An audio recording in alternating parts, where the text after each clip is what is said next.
In the Christ-Roi area of Port-au-Prince, somewhere just halfway up a hill, there is a wonderful building. It's a building that looks like it was a residential home.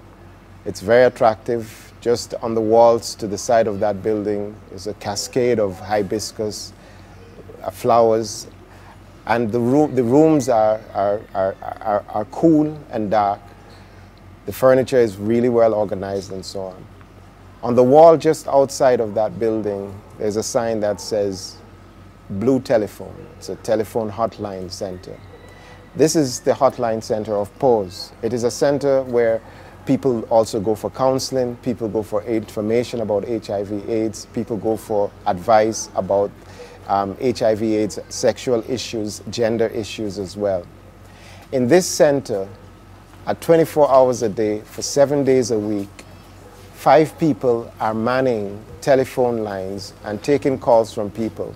Each person who is manning that line is there for 6 hours, taking phone calls that come from all over Port-au-Prince. While we were there, we listened to a woman taking calls. And of course, the interesting thing is that almost half the calls that came in, the people would hang up, because it is clear that this is one of the front lines of the HIV/AIDS issue. This is where people call in to say, I have a skin rash and I don't know what to do. Could I be HIV positive? Where somebody would call in and say, I just had unprotected sex and I'm worried that I may have HIV/AIDS. What should I do? Where should I go? This is the place where people ask these questions, and the numbers of people who are calling is increasing every day.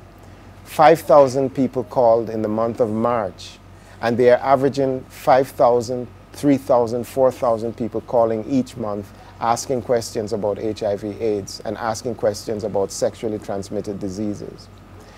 It is clear that the vast majority of those who are calling are men, and it seems to me that the men are the ones who are reluctant to go forward and face to ask questions and to seek help. But they are willing to make phone calls and they're willing to ask questions. There's no evidence about the relationship between these phone calls and the actions that are taking place and the actions that have been taken. But there's no question that anybody who understands the value of emergency hotlines, there's no question that these hotlines may be a lifeline for so many people in Haiti. It is work that seems like one of the most important work that happens within that place. Today we were at the center, and about 20 people were in a room being trained to become hotline operators. Most of the people who are being hotline operators are living with HIV/AIDS.